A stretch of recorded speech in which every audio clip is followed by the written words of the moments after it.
Hey guys, check this out. Isn't that so cool? It is a 128 by 64 pixel display, OLED pixel display. Really tiny, as you can see, and yet it's very sharp and it's very bright. And it only cost $4.30. Let me say that again, $4.30, shipping included from China. So it did take 3 weeks. So by the time I got here, I already forgot that I ordered it. But here it is. And I've been playing with it, having a lot of fun, and thankfully to the AdaFruit, who wrote the library, the graphics library and the driver library for this, it is really simple to use. If you're interested in how to use this and how I got it from China all the way to doing this, stick around. So this is the one I bought. It is a 0.96 white display, 128 by 64. They also have the different size. They have a 120 by 32, and they also have different physical dimensions. Like this one is a smaller one, 0.96, barely practically 1 inch. But they also have a 1.3 inch I've seen around, and they are make sure you get one that's OLED. That's what makes it look really nice. The LCD ones have a kind of like a backlit, but I think the OLED ones, like each one of those pixels must be an LED or something. It's really bright. Let's see, what else can I say? Okay, yeah. If you look around, there's just so many of them. If you look for 128 by 64 OLED, let's see how many thousands. Oh, it's only got 400 results, but they got all kinds of different ones. So pay attention to, like, this one here is yellow and blue. You probably don't want that unless you really want a few of the pixels to be yellow and the rest of it is blue, because it is a monochrome display, so you can't control what color they are. It will always be yellow and blue up there. I chose mine to be the white one, so the whole thing is white display. And I wasn't paying too much attention, so I ended up getting this one that's actually SPI on mine right here. And because I chose SPI, I end up having to use 4 digital pins. Whereas if I pay more attention, there are some that are I2C over here. And if you pick the one that's I2C, you can use just 2 wires. Well, 3 if you count the power. And so if that's important to you, you might want to get that one. Okay, now we have our OLED display. Let's learn how to hook it up and put the code in. And I'll learn all that from AdaFruit, www.adafruit.com, local company here in the US. Everything they do is open source. They're amazing, so please support them. I buy stuff from them all the time. I just didn't happen to buy this particular item from them. But they have this learning system where they put tutorials, and they just got tons and tons, almost 700 different tutorials on covering different products, including the one that we're interested in, which is this one with the Arduino library. They also teach you how to use the Raspberry Pi if that's what you're interested in. So let's go to this one, and in here it tells you how to wire it up right here, and which library you need step by step. And especially if you buy theirs, it will match exactly. Since I didn't buy theirs, there's some differences, which I will cover soon here. So make sure you get the library. This is actually the library for the actual OLED display chip itself. So download it here, from here, and for some reason, maybe it's GitHub, they have this thing called Dash Master. When you unzip it and you try to install it, it doesn't, the Arduino IDE doesn't like it. So make sure you rename that without that master in there. So like something like that. Save that, and then you go to the Arduino library and install it there. You also need the graphics library. So this one is the actual driver to drive the OLED. This one here is the really nice library. I mean, I'm very thankful to have this, because that way you can actually draw lines, you can draw circles, you can draw text without actually having to deal with individual pixels. You can still draw pixels, of course, if that's what you want. So you get that too, same way. And then let's go to the wiring. So this is the one I have, the 128 by 64. And as I mentioned earlier, there are two different kinds, I2C and SPI.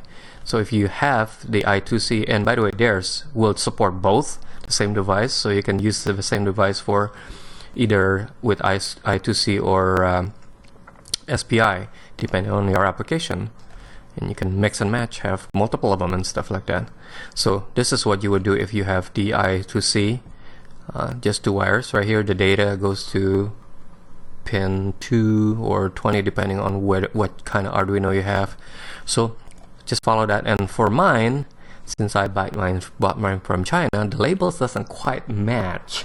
So I have to kind of like experiment, and this is what I discovered, that the ground is of course ground, the VCC is the VIN to the 5V on the Arduino, and the data is actually misnamed in here. It's actually SDA. So this is the data right here. So this one goes to pin 9 on the Arduino, that guy right here. Oops.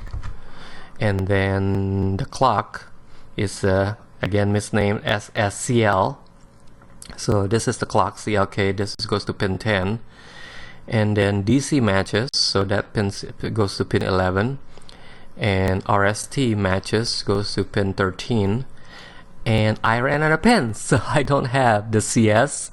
I think the CS is actually for chip select. So if you try to put multiple, so this is the Arduino right here, and then this is the display, and there's this line here to actually choose which one of these slaves is supposed to be listening to the common pins for the clock and data in and things like that. So I will not be able to do that with mine because I do not have that chip select pin that is needed right here.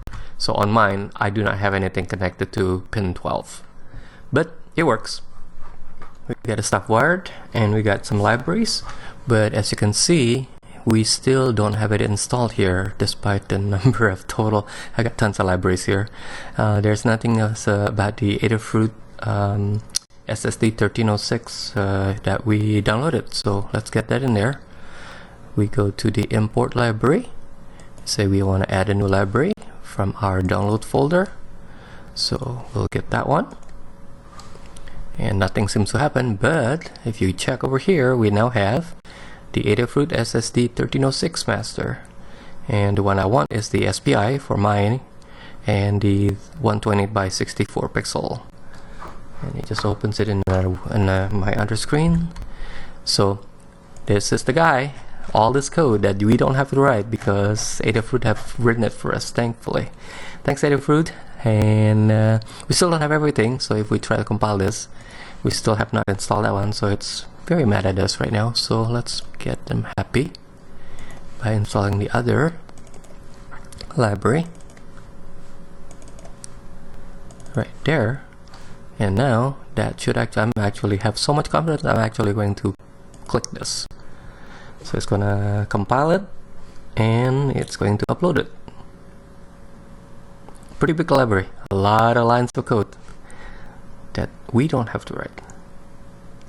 So when it's done, ta-da! Thanks to AdaFruit Industries, we can now draw lines. We can draw, come on, do more. Rectangles, different line thickness, circles, little rounded corner rectangles, triangles, and letters, which is amazing. Different sizes letters, and you could animate things by just moving them around. It does double buffering by itself. I didn't have to do anything, but yeah, it's wonderful. So please support AdaFruit, buy stuff from them because they are doing a lot of good things for the makers community. Okay, cool, so we get working. So now the fun begins to actually create something on our own. So this is a little trigonometry I found on the web that basically will explain how I did that little swirly thingy. So it's not that complicated. Hang on. It's pretty simple. We basically have two formulas. That's all we're doing here.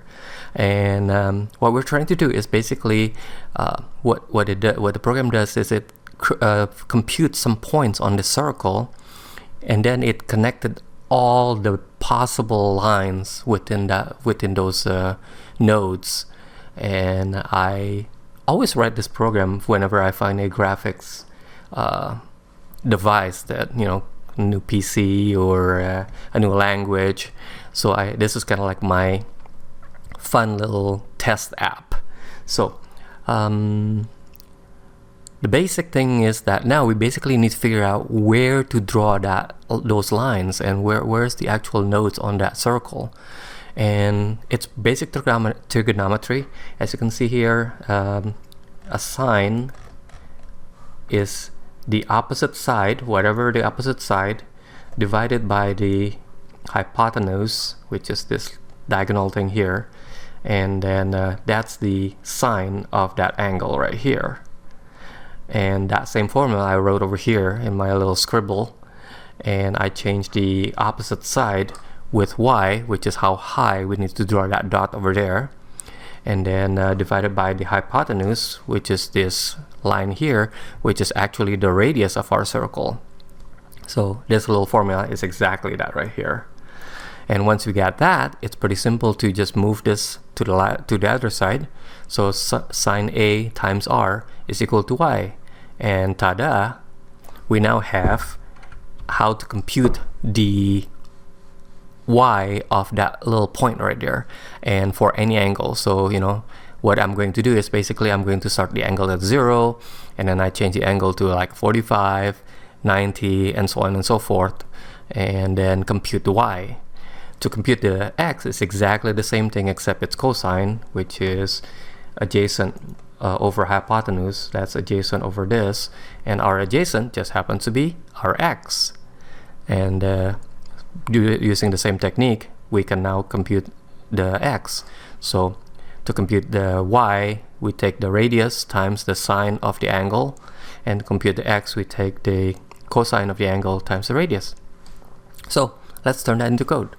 Okay, first thing we need to do is clean up some stuff here. There's a lot of sample code that we don't need. So I think all I want is clear the display and then remove all the sample stuff all the way down there. So now basically we'll do the AdaFruit logo, which we need to leave because we are using their stuff, so we need to follow their rules. It says please, what does it say that? Yeah, splash screen must be included, so let's not kill that. And then the only thing I want from here is I need to learn how to draw a line. So let's look for draw a line of some sort, and then we'll just copy one of these lines so we know how to draw a line. And I'm going to stick it up there in our main loop. And let's create a new routine. So we'll call this Harry chord. And right now I just need to draw a line, and then I don't want any of this either. So remove that. So now all we have is a setup, and then it calls Harry chord.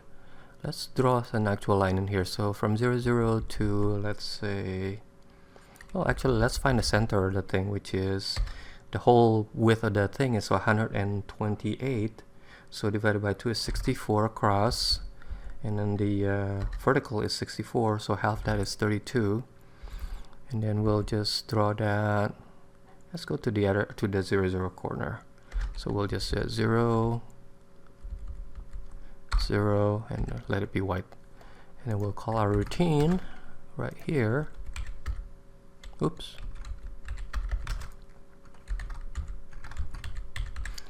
And we should see a line from the center to the corner. Let's try that.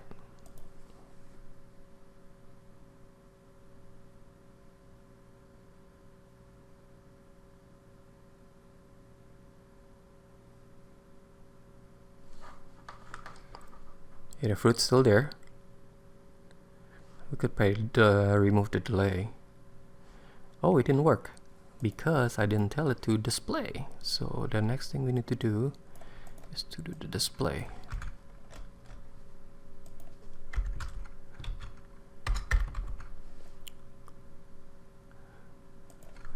move that to 1000 so it won't last so long. Upload that again.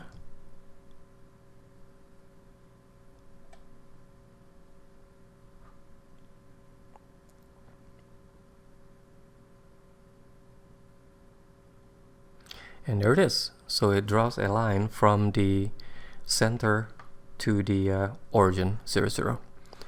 Okay, like I said, let's get our calculation into code.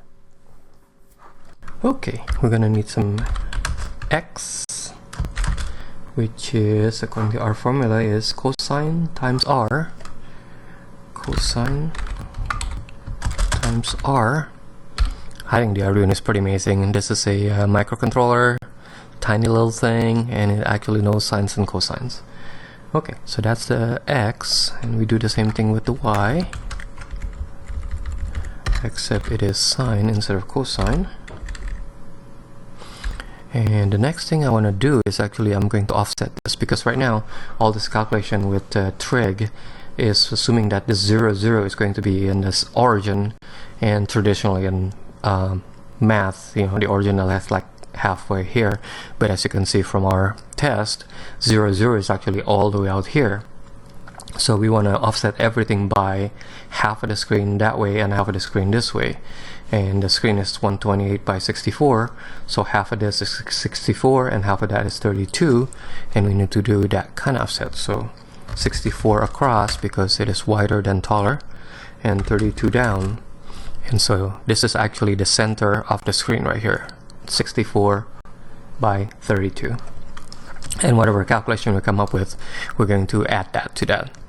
So we also need a, and a is float because it's going to be some sort of fractional number, because the a is not going to be in degrees like 0 through 360, but it'll be in 0 through 2 pi, which is radians. So the a angle, we'll just set it to 0 for now. And then the radius can be an integer, which is, let's make that 32 for now so we can see the whole thing, because that's our height, so it will be that way. If we make it higher, then it will go off the top and the bottom of the screen.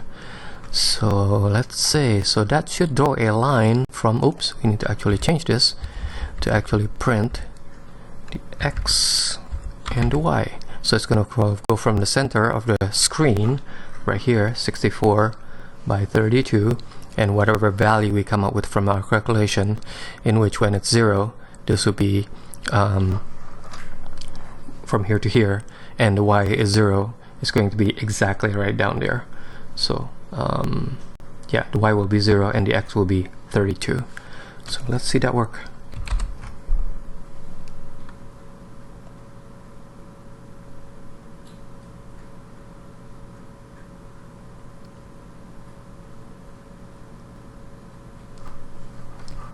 Okay, we got a line. Exciting. But we're on our way here. So let's get our loop. So we're gonna have a loop. Oops. We'll call this loop I. We call the maximum N. Whoa, what happened there?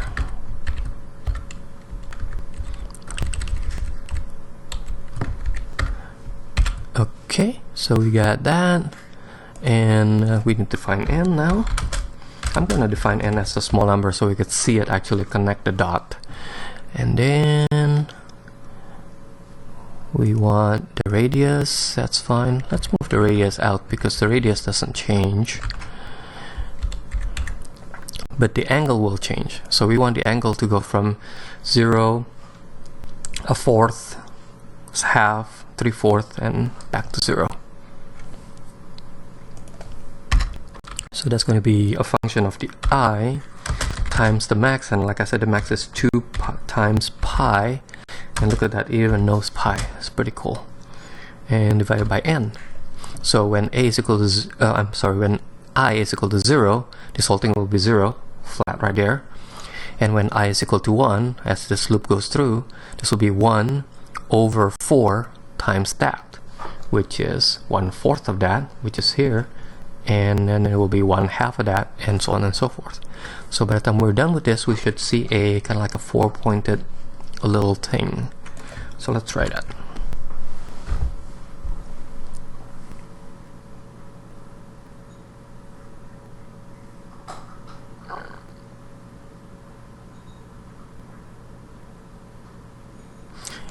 And there it is. So we got our 4-point. Now we're on the last step, which is to actually draw the chord. We need to connect every possible one. So to do that, we need another loop to say that will be like the first point, and we need a second point. Did you guys know about control?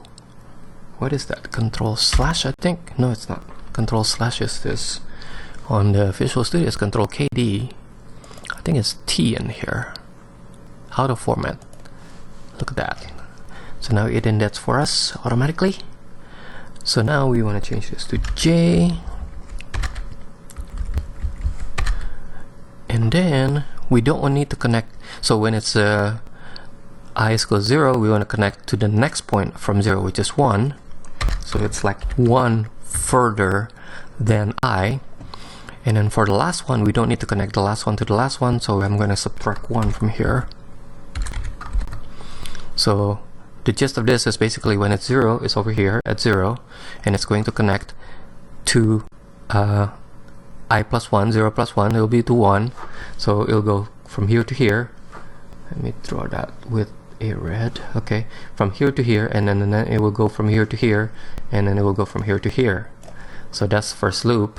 And then the next loop, it's going to be from when I is equal to 1, and it's going to get add 1, remember, right down here, and then it's going to get add 1 again, and then the last one will be, I need to pick another color. Let's pick that one. Hopefully you can see it. It's going to connect this to the last one, and that's it. And now we have all the possible combination lit up. So what we need to do is now to actually do that, we need to actually compute those 2 points, x and y. So this one is going to be over here, and that's going to be the first point, and this will be the second point, and we're going to connect the first point to the second point right here.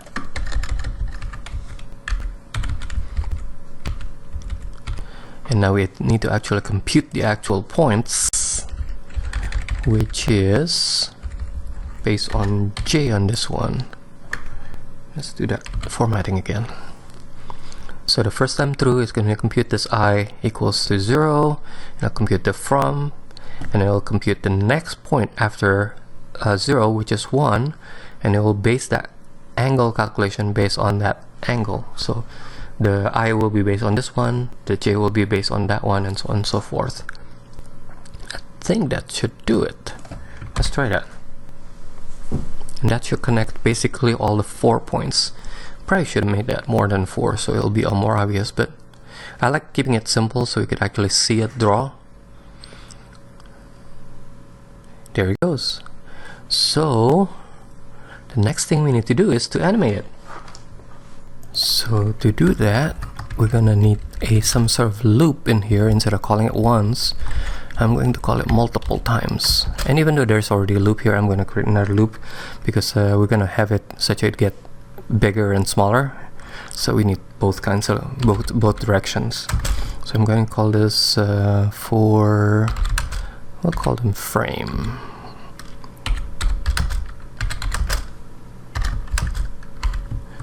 I should spell it out so you can read it easier.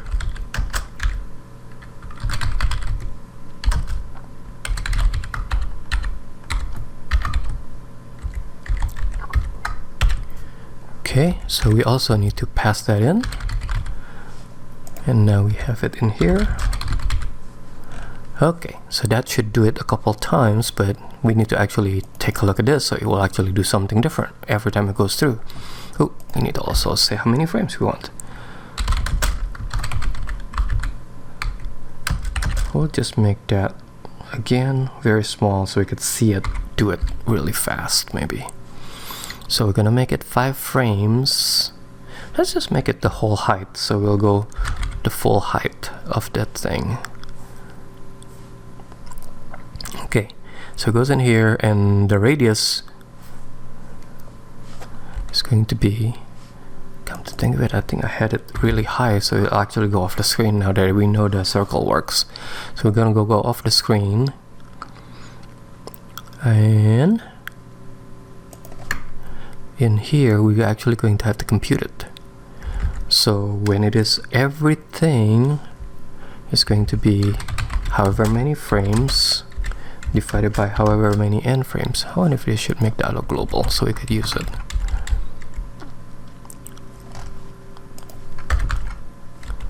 Let's make that a global, and so now we can use n frame here. I think that should animate it, so when a frame is equal to 1, it'll be 1/32 or 64. Yeah, 1/64th, and then all the way up, when this is all the way to 64, well, 63, it'll be 63/64, which will be pretty close to 32, which is the full radius. I think we might even want to make that wider. So now it'll go wider on the screen, and it will go off the off the top and bottom here. Let's try that.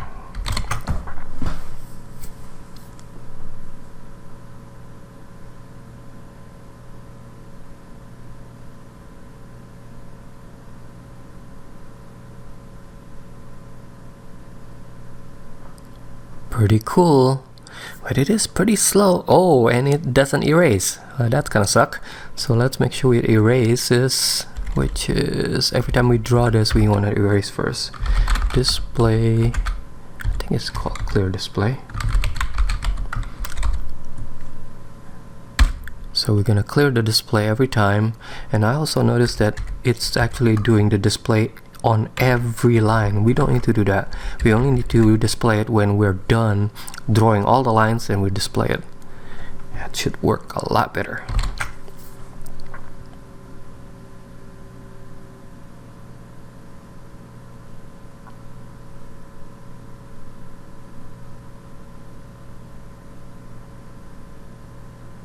Oh yeah, so cool.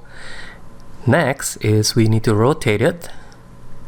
So to rotate it, we're going to have some sort of offset from this A. So instead of always A starting from 0 and computing this, we're going to actually make that A kind of like have an offset. So instead of being here, it's going to start over there. So to do that, we're going to need another float. Let's compute it over here. We'll call that rotation is going to be equal, we'll compute it based on the frame 2. So at maximum rotation, it'll be 2 pi divided by n frames again. So now the rotation will go from 0 through 2 pi, so until it makes a full circle. And then we actually have to use this now, and we just need to put that rotation on both sides of the calculation. So both the I and the j, you know, the first and the second point, they are both going to be rotated by the same degrees. Let's see that work.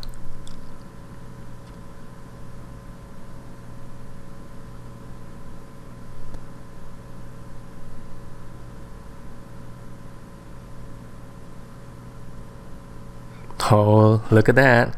And all we need to do now is just add more points and make it go the opposite way. So let's do that. Let's just copy this and make it go the opposite direction. So instead of going from 0 to n frame, I'm gonna go make it go from n frame to 0. And I think I need to make this -1 too, because it never hit n frame really. So we're gonna go from that frame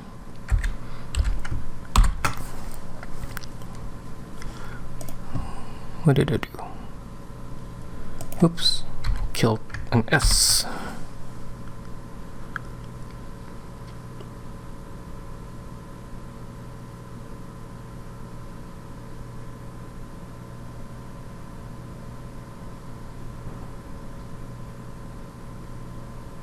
There it is. Let's make that number a little higher so it look better. About a 7 segment.